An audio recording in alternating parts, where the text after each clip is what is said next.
Kasus perundungan siswa SMA Bina Nusantara Serpong, Tangerang Selatan naik ke penyidikan. Polisi telah mengumpulkan keterangan dari korban dan keluarga serta bukti berupa video kejadian. Polisi menyebut akan menjadwalkan pemeriksaan terhadap terduga pelaku dan keluarga. Gelar perkara yang telah dilakukan unit PPA Satreskrim Polres Tangerang Selatan kemarin, proses tahapan yang sebelumnya dari penyelidikan kini sudah naik ke proses penyidikan. Berarti ini maksudnya sudah ada terduga pelaku yang mengerucut, berapa orang atau bagaimana? Saat ini masih didalami untuk siapa yang terlibat, baik itu terduga pelaku dan sebagainya. Apakah ada jadwal untuk pemanggilan dari keluarga atau para pelaku?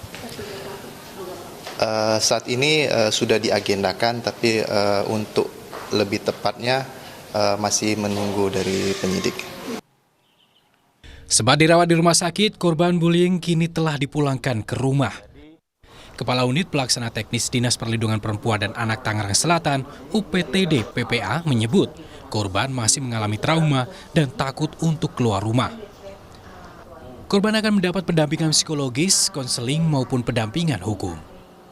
Secara garis besarnya satu korban ya trauma ya dengan kejadian ini gitu.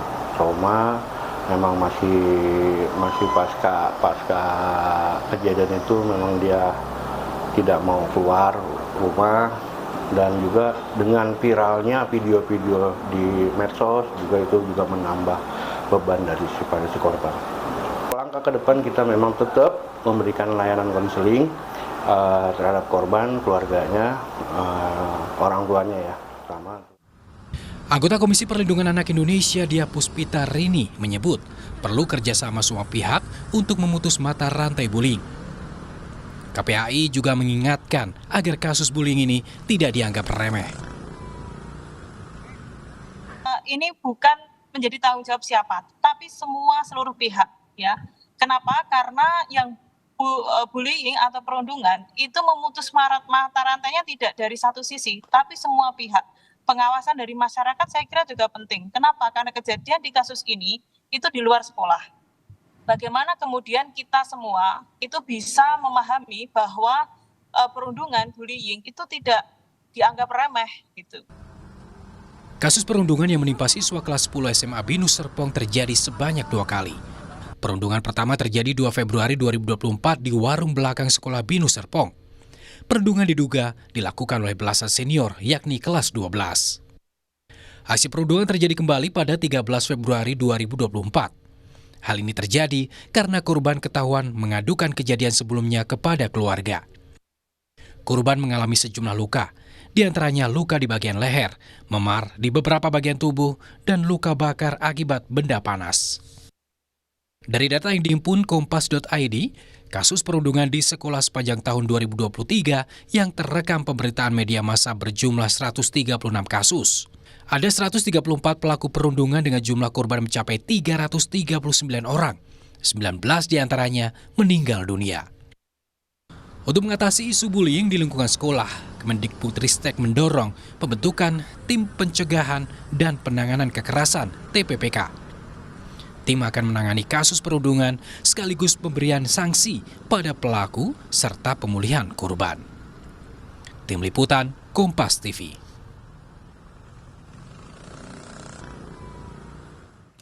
Saudara, lebih dari 130 kasus bullying terjadi sepanjang 2023 dan di awal tahun ini kembali terjadi. Apa yang jadi faktor terjadinya bullying dan bagaimana memutus mata rantai bullying ini? Kita akan berbincang dengan Imam Prasojo, sosiolog Universitas Indonesia. Pak Imam, selamat malam. Selamat malam. Pak Imam, bullying kembali terjadi kali ini di sekolah elit. Apa pandangan Anda soal kasus ini? Ini adalah cerminan bahwa kita ini memang tidak memiliki pemetaan ya atau peta yang jelas. Sebetulnya kasus seperti ini yang terus berulang itu peta secara komprehensifnya seperti apa. Nah, udah begitu cara penanganan kita juga sangat parsial. Pendekatannya sangat segmental ya, paling sekolah menjadi fokus ya, terus kemudian aparat keamanan. Nah, itu hanya sekedar pihak-pihak yang bisa jadi ikut perlu diberdayakan, tetapi itu sangat parsial. Nah, peta kekerasan di setiap sekolah tentu berbeda-beda, tetapi bayangan saya struktur sosial atau kelembagaan pengorganisasiannya itu harus komprehensif. Pertama, stakeholder sekolah, ya, manajemen sekolah untuk mengawasi anak-anak, ya, terus kemudian kelompok-kelompok pelaku kekerasan itu tentu nggak bisa sambilan. Itu harus ada tim ya yang secara terus-menerus mengamati. Juga pengorganisasian senior junior ini juga harus betul-betul secara komprehensif ya, dari sejak anak-anak masuk ke sekolah itu harus dibina, harus dibuat pengorganisasian sedemikian rupa sehingga senior itu tidak menjadi sewenang-wenang. Baik, Pak Imam. Asosiasi orang tua. Izin saya potong. Kalau pihak sekolah kan bilang kejadiannya di luar sekolah. Sejauh mana kemudian sekolah bisa dimintai pertanggungjawabannya dalam kondisi seperti ini, Pak Imam? Nah, justru itu saya belum selesai. Jadi pihak pertama manajemen sekolah, kemudian orang tua, ya ini saya percepat saja. Manajemen orang tua ya yang juga harus ikut dilibatkan. Terus kemudian manajemen alumni sekolah. Nah, biasanya di belakang itu juga ada geng-geng ya yang ada di komunitas, sehingga asal alumni, asal anak-anak yang sekolah di situ itu juga di luar sekolah itu biasanya bergabung dengan kelompok-kelompok. Nah, sehingga komunitas harus dilibatkan. Jadi lingkungan sekolah itu juga perlu dipetakan sebetulnya seperti apa sebetulnya pelajar-pelajar yang ada di sekolah terkait itu bergaul di luar sekolah. Nah, baru di situ aparat keamanan bisa ikut terbantu. Tetapi ini pengorganisasian sosial yang terkait dengan jaringan kekerasan seperti ini harus diurai secara jelas dan setiap tempat itu tentu bisa jadi berbeda-beda. Pak Imam, kalau Kemendikbudristek ini bentuk tim pencegahan kekerasan di satuan pendidikan, menurut Anda ini cukup nggak untuk memutus mata rantai bullying? Atau ini menurut Anda tim pencegahan ini hanya sekedar formalitas saja? Parsial lagi itu pendekatannya menurut saya. Jadi harusnya kan dipetakan ya, karena kekerasan dari penelitian yang pernah kami lakukan itu juga seringkali melibatkan alumni. Kemudian melibatkan lemahnya pengorganisasian sosial dari orang tua. Jadi manajemen orang tua juga harus dilibatkan di situ supaya jangan sampai tanggung jawab itu hanya semata-mata pada organisasi sekolah, ya baik guru maupun kepala sekolah.